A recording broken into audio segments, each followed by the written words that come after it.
Number 41। दो संख्याओं का योगफल 90 है।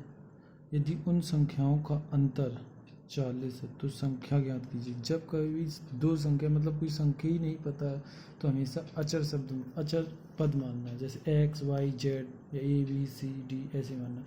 तो दो संख्या का योग यानी जोड़ होता है, तो x प्लस वाई बराबर 90 है। ठीक है, तो यदि दो संख्याओं का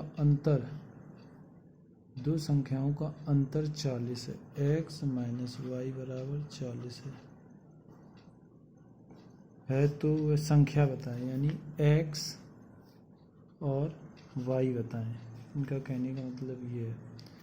तो इसमें देखो, इन दोनों समीकरण को जोड़ने पर, फर्स्ट और सेकंड को जोड़ने पर, तो x plus Y plus X minus Y बराबर ये कितने हो जाएंगे 130, माइनस प्लस कैंसिल 2x बराबर 130, 6 65, x बराबर 65 आ गया। एक x का मान 65 आ गया है। तो अब y का मान निकालना है इसी। तो कोई भी समीकरण या फर्स्ट या सेकंड में पहला उठा लिया, y बराबर 90 है तो x का मान इधर रख दो, 65 प्लस y बराबर 90, तो y बराबर कितना आ जाएगा 90 माइनस 65, यानी ये 5 आएगा। इधर 8 बचे, 8 में से 6 तो 2 बचे, तो y का मान 65 25।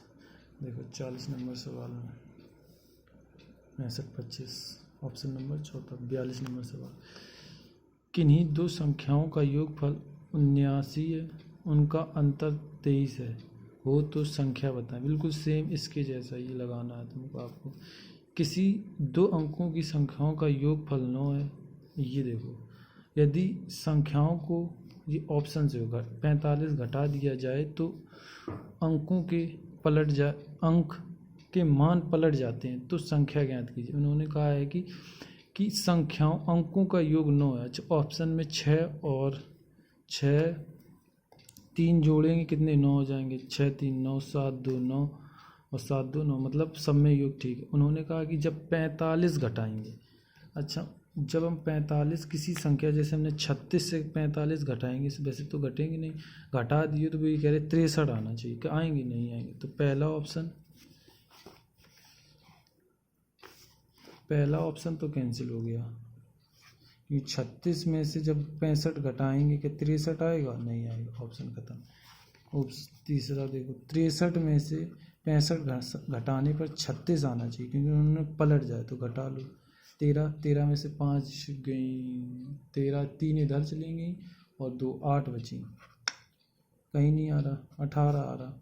ऑप्शन नंबर दूसरा भी गलत है। तीसरा देखते हैं, 27 को जब घटाएंगे तो 72 आएगा, कभी नहीं आएगा, तीसरा भी गलत। तो बचा कौन ऑप्शन, चौथा बचा है। अच्छा घटा के देख लो, 72 में से 45 घटाएंगे तो कितने, 12 में से 5 गई 7, देखो आ रहा पढ़ने के बाद, इधर कितनी बची 6 2 27, यानी 27 का उल्टा 72 हो रहा है, नहीं सॉरी 72 का उल्टा 27 हो रहा है। 72 लिया ऑप्शन नंबर चौथा, तो 72 का 27 हो रहा है, तो ऑप्शन नंबर चौथा। सेम टू सेम ऐसा ही है। दो अंकों की, चलो ये देखते नहीं है, 2 अंकों वाली एक संख्या में इकाई का स्थान दाही के स्थान अंकों से 2 अधिक है, यदि दोनों अंकों का योग 12 है। इन्हें देख लो, सबसे पहले सबका योग 12 है, 7 3 10 2 12 12 8 4 12 7 5 3 8, ये तो चौथा ऑप्शन तो सीधे खत्म हो गया, क्योंकि 12 हो ही नहीं रहा। अब बची 84। उन्होंने कहा इकाई और दाई समझ लो, जैसे 68 लिखा है, कितना लिखा है 68, इसे इकाई बोलते हैं, इसे दाई क्या बोलेंगे, दाही।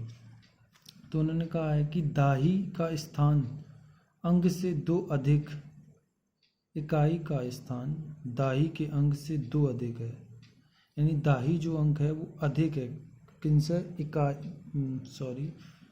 दाही से 2 अंक बड़ा है कौन, इकाई। तो देखो इसमें से तो ये तो छोटा हो गया, इकाई अंक बड़ा है, ये मेरा जो है इकाई अंक किसे बोलते हैं, ये बड़ा होना चाहिए इससे, ये तो छोटा हो रहा है, ये तो कहते हैं ये भी छोटा हो रहा है, तो बचा कौन, देखो इकाई अंक 2 से बड़ा है इससे, हाँ है, तो ऑप्शन नंबर चौथा हो जाएगा। ये देखो 2 अंकों वाली संख्याओं का योग 10 यदि उनके 36 घटा देने पर स्थान बदल जाते हैं, बिल्कुल सेम ऊपर वाले। देखो 6 7 3 10 10 6 3 9, ये तो कैंसिल हो गया, ये दो तो हाल की हाल कैंसिल हो गए। अब बचे कौन, ये दो। उन्होंने कहा है कि 36 घटा दिया जाए, तो बचे कौन है, ये दो। उन्होंने ये दो बचे हैं, तो उन्होंने कहा 36 घटाने, कोई भी संख्या जैसे 73 ली, इसमें से 36 घटाएंगे तो 37 आना चाहिए। देखो 13 में से 6 गई, 6 और 1 7, हाँ ठीक है। इधर कितनी बची, 6, 6 में 3, ऑप्शन नंबर मेरा पहला हो जाएगा। 46 नंबर सवाल देखो, 46 नंबर बोला है कि 8 स्टार 9 7 -3 2 5 n है, तो n का स्थान ज्ञात कीजिए। स्टार से हमें कोई मतलब, वो कंफ्यूज कर रहा है, सीधी सी बात। हमें मतलब है सिर्फ n से कितनी संख्या रखें जो 7 से घटाने पर 9 आना चाहिए, यानी 97, और ये है 25 n है। अब इधर ये तो 2 तो घटेगा, तो बिल्कुल कितने आ जाएंगे, 5 आ जाएंगे, लास्ट में इकाई अंक 9 है, तो 9 आना चाहिए। तो 8 रख के देखो, n की जगह जब हम 8 रखेंगे, 2 5 8 9 7, तो इधर एक हासिल लेगा, 17 में से 8 जाएंगी, सीधी सी बात 9 बचेंगी, 7 इधर की, 8 1 9, ऑप्शन नंबर कौन हो जाएगा, दूसरा। सेम ऐसा ये 47 नंबर, देखो क्या कह रहा है, इसमें जो पूछा गया उससे मतलब है, एट द रेट जो बना है इससे कोई मतलब नहीं है, तो स्टार की जगह कौन सा अंक रखें जो घटाने पर ये आए। तो देखो पहले 4 रख के देखते हैं, तो कितने हैं ये, 12 89 91 एट द रेट 5 स्टार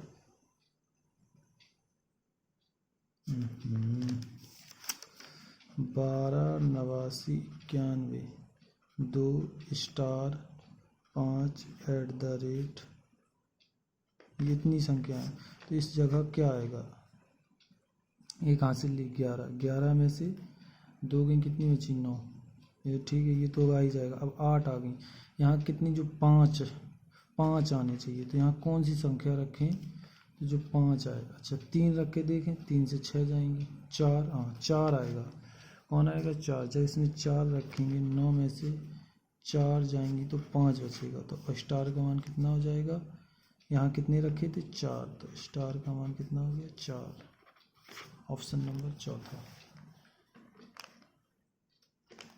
ये देखो निम्नलिखित में कौन सा कथन असत्य है, पाई एक अपरिमेय, हाँ हमने आपको शुरू चैप्टर में बताया था, परिमेय अपरिमेय सम विषम अभाज्य भाज्य, तो वही है, पाई एक अपरिमेय है, बिल्कुल सही बात। जो 22/7 मान है वो एक परिमेय, जबकि पाई का मान ही है, लेकिन ये अपरिमेय है। क्यों है, क्योंकि ये बट्टे में आते हैं तो उससे परिमेय में जाते हैं, अंडर रूट में आएंगे तो अपरिमेय हो जाएंगे, बट्टे में आएंगे तो। -1 सबसे बड़ी धनात्मक पूर्ण है, ऋणात्मक पूर्णांक है, बिल्कुल है।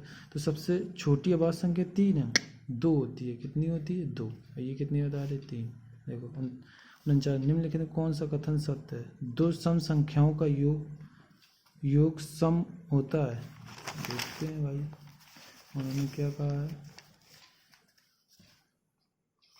2 सम संख्या, हमने 2 और 4 ले लिया, 6 हुआ, हाँ होता है, असत्य ढूंढना है। 2 विषम संख्या यानी 1 ले लिया 3 ले लिया का योग सम होता है, हाँ होता है, 3 1 4 हो रहे।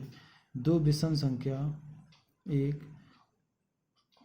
3 ले ली, गुणनफल हमेशा सदैव सम होता है, 3 आ रहा, विषम होता है, तो ऑप्शन यही गलत है, तीसरा, ऑप्शन तीसरा गलत है। 50 नंबर देखो, 50 नंबर में क्या बोल रही है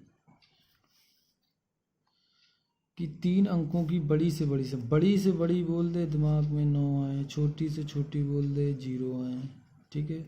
अब उसके बाद देखिए 3 अंकों की यानी 1 2 3, बड़ी से बड़ी संख्या जो 35 से पूर्णतः विभाजित, 35 को अलग अलग कर लो, 7 और 5 में कर लिया।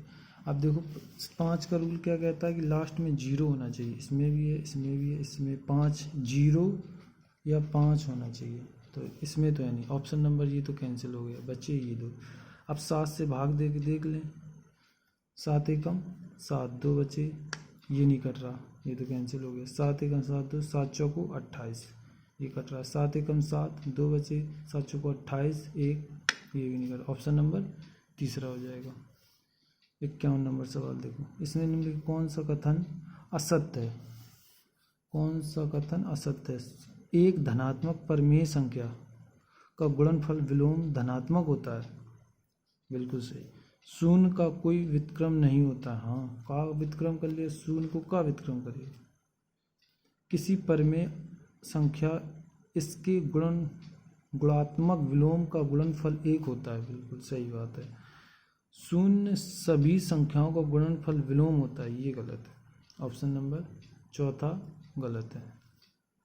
52 नंबर, निम्नलिखित कथनों में कौन सा कथन असत्य है?